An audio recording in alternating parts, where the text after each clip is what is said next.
Hello दोस्तों, ए to Z videos प्रस्तुत करता है श्रावण मास का 16वां अध्याय शीतला सप्तमी व्रत का वर्णन तथा व्रत कथा। ईश्वर बोले, हे सनत कुमार, अब मैं शीतला सप्तमी व्रत को कहूँगा। श्रावण मास में शुक्ल पक्ष की सप्तमी तिथि को यह व्रत करना चाहिए। सबसे पहले दीवार पर एक वापी का आकार बनाकर अशरीर संज्ञक दिव्य रूप वाले 7 जल देवताओं, 2 बालकों से युक्त पुरुष संज्ञक नारी, 1 घोड़ा, 1 वृषभ तथा नर वाहन सहित 1 पालकी भी उस पर बना दी। उसके बाद 16 उपचारों से 7 जल देवताओं की पूजा होनी चाहिए। इस व्रत के साधन में ककड़ी और दधी ओदन का नैवेद्य अर्पित करना चाहिए। उसके बाद नैवेद्य के पदार्थों में से ब्राह्मण को वायन देना चाहिए। इस प्रकार 7 वर्ष तक इस व्रत को करने के बाद उद्यापन करना चाहिए। इस व्रत में प्रत्येक वर्ष 7 सुवासिनियों को भोजन कराना चाहिए। जल देवताओं की प्रतिमाएं एक सुवर्ण पात्र में रखकर बालकों सहित एक दिन पहले सायंकाल में भक्तिपूर्वक उनकी पूजा करनी चाहिए। प्रातः काल पहले ग्रह होम करके देवताओं के निमित्त चौरू से होम करना चाहिए। जिसने पहले इस व्रत को किया और उसे जो फल प्राप्त हुआ उसे आप सुने। सौराष्ट्र देश में शोभन नामक एक नगर था। उसमें सभी धर्मों के प्रति निष्ठा रखने वाला एक साहूकार रहता था।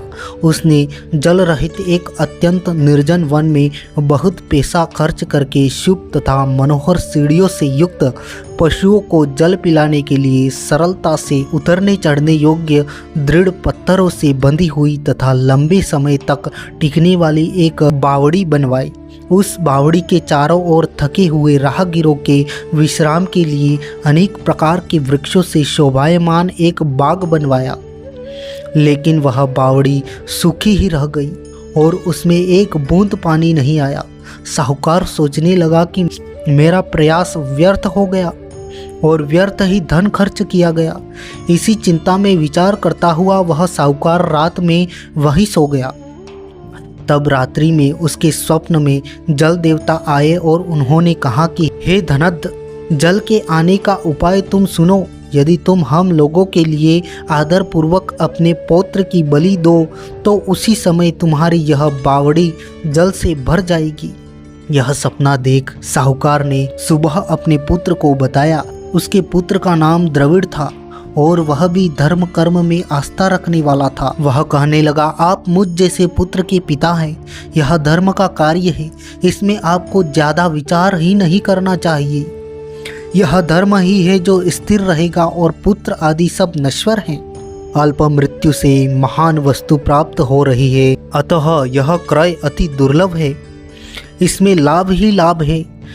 शीतांशु और चंडांशु ये मेरे 2 पुत्र हैं। इनमें शीतांशु नामक जो ज्येष्ठ पुत्र है उसकी बलि बिना कुछ विचार किए आप दे दे। लेकिन पिताजी, घर की स्त्रियों को यह रहस्य कभी ज्ञात नहीं होना चाहिए। उसका उपाय ये है कि इस समय मेरी पत्नी गर्भ से है और उसका प्रसव काल भी निकट है, जिसके लिए वह अपने पिता के घर जाने वाली है। छोटा पुत्र भी उसके साथ जाएगा। हे तात, उस समय यह कार्य निर्विघ्न रूप से संपन्न हो जाएगा। पुत्र की यह बात सुनकर पिता उस पर अत्यधिक प्रसन्न हुए और बोले, हे पुत्र, तुम धन्य हो और मैं भी धन्य हूँ जो कि तुम जैसे पुत्र का मैं पिता बना। इसी बीच सुशीला के घर से उसके पिता का बुलावा आ गया और वह जाने लगी। तब उसके ससुर तथा पति ने कहा कि यह ज्येष्ठ पुत्र हमारे पास ही रहेगा, तुम इस छोटे पुत्र को ले जाओ। इस पर उसने ऐसा ही किया। उसके चले जाने के बाद पिता पुत्र ने उस बालक के शरीर में तेल का लेप किया और अच्छी प्रकार स्नान कराकर सुंदर वस्त्र व आभूषणों से अलंकृत करके पूर्वाषाढ़ तथा शतभिषा नक्षत्र में उसे प्रसन्नतापूर्वक बावड़ी के तट पर खड़ा किया और कहा कि बावड़ी के जल देवता, इस बालक के बलिदान से आप प्रसन्न हो। उसी समय वह बावड़ी अमृत तुल्य जल से भर गई। वे दोनों पिता पुत्र शोक व हर्ष से युक्त होकर घर की ओर चले गए। सुशीला ने अपने घर में तीसरे पुत्र को जन्म दिया और 3 महीने बाद अपने घर जाने को निकल पड़ी। मार्ग में आते समय वह बावड़ी के पास पहुंची और उस बावड़ी को जल से भरा हुआ देखा तो वह बहुत ही आश्चर्य में पड़ गई। उसने उस बावड़ी में स्नान किया और कहने लगी कि मेरे ससुर का परिश्रम व धन का व्यय सफल हुआ। उस दिन श्रावण मास के शुक्ल पक्ष की सप्तमी तिथि थी और सुशीला ने शीतला सप्तमी नामक शुभ व्रत रखा था। उसने वहीं पर चावल पकाए और दही भी ले आई।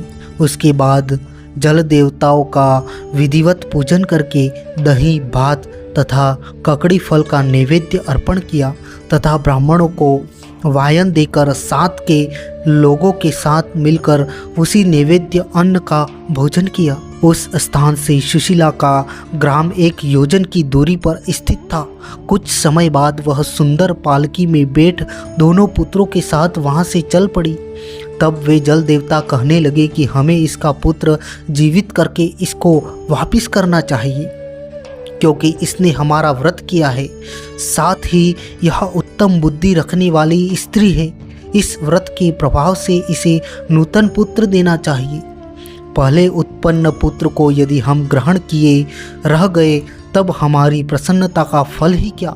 आपस में ऐसा कहकर उन दयालु जल देवताओं ने बावड़ी में से उसके पुत्र को बाहर निकालकर माता को दिखा दिया और फिर उसे विदा किया। बाहर निकलकर वह पुत्र माता माता पुकारता हुआ अपनी माता के पीछे दौड़ पड़ा। अपने पुत्र का शब्द सुनकर उसने पीछे मुड़कर देखा। वहाँ अपने पुत्र को देखकर वह मन ही मन बहुत चकित हुई। उसने अपनी गोद में बिठाकर उसने उसका माथा चूमा, किंतु वह डर जाएगा इस विचार से उसने पुत्र से कुछ नहीं पूछा। वह अपने मन में सोचने लगी कि यदि इसे चोर उठा लाए तो यह आभूषणों से युक्त कैसे हो सकता है, और यदि पिशाचों ने इसे पकड़ लिया था तो दोबारा छोड़ क्यों दिया। पर घर में संबंधी जन तो चिंता के समुद्र में डूबे हुए होंगे। इस प्रकार सुशीला सोचती हुई वहां नगर के द्वार पर आ गई। तब लोग कहने लगे कि सुशीला आई है। यह सुनकर पिता पुत्र अत्यंत चिंता में पड़ गए कि वह न जाने क्या कहेगी और उसके पुत्र के बारे में हम क्या जवाब देंगे। इसी बीच वह तीनों पुत्रों के साथ आ गई। तब ज्येष्ठ बालक को देखकर सुशीला के ससुर तथा पति घोर आश्चर्य में पड़ गए और साथ ही बहुत आनंदित भी हो गए। वे कहने लगे, हे शुचिस्मिते, तुमने कौन सा पुण्य कर्म किया अथवा व्रत किया था। हे भामिनी, तुम पतिव्रता हो, धन्य हो और पुण्यवती हो। इस शिशु को मरे हुए 2 माह बीत चुके थे और तुमने इसे फिर से प्राप्त कर लिया और वह बावड़ी भी जल से परिपूर्ण है। तुम एक पुत्र के साथ अपने पिता के घर गई थी, लेकिन वापिस तीनों पुत्रों के साथ आई हो। हे सुब्रु, तुमने तो कुल का उद्धार कर दिया। हे शुभानने, मैं तुम्हारी कितनी प्रशंसा करूं। इस प्रकार ससुर ने उसकी प्रशंसा की। पति ने उसे प्रेम पूर्वक देखा और सास ने उसे आनंदित किया। उसके बाद उसने मार्ग के पुण्य का समस्त वृत्तांत सुनाया। अंत में उन सभी ने मनोवांछित सुखों का उपभोग करके बहुत आनंद प्राप्त किया। ईश्वर बोले, हे वत्स, मैंने इस शीतला सप्तमी व्रत को आपसे कह दिया है। इस व्रत में दधी, ओदन, शीतल ककड़ी का फल और बावड़ी का जल भी शीतल होता है तथा इसके देवता भी शीतल होते हैं। अतः शीतला सप्तमी का व्रत करने वाले तीनों प्रकार के तापों के संताप से शीतल हो जाते हैं। इसी कारण से यह सप्तमी शीतला सप्तमी इस यथार्थ नाम वाली है। इस प्रकार श्री स्कंद पुराण के अंतर्गत ईश्वर सनत कुमार संवाद में श्रावण मास महात्म्य में शीतला सप्तमी व्रत कथन नामक 16वां अध्याय पूर्ण हुआ। आशा करते हैं यह वीडियो आपको पसंद आया हो तो वीडियो को लाइक कर लीजिए, शेयर कर दीजिए और चैनल को सब्सक्राइब कर लीजिए ताकि आगे आने वाले ऐसे ही वीडियो आप तक सबसे पहले पहुंच जाए।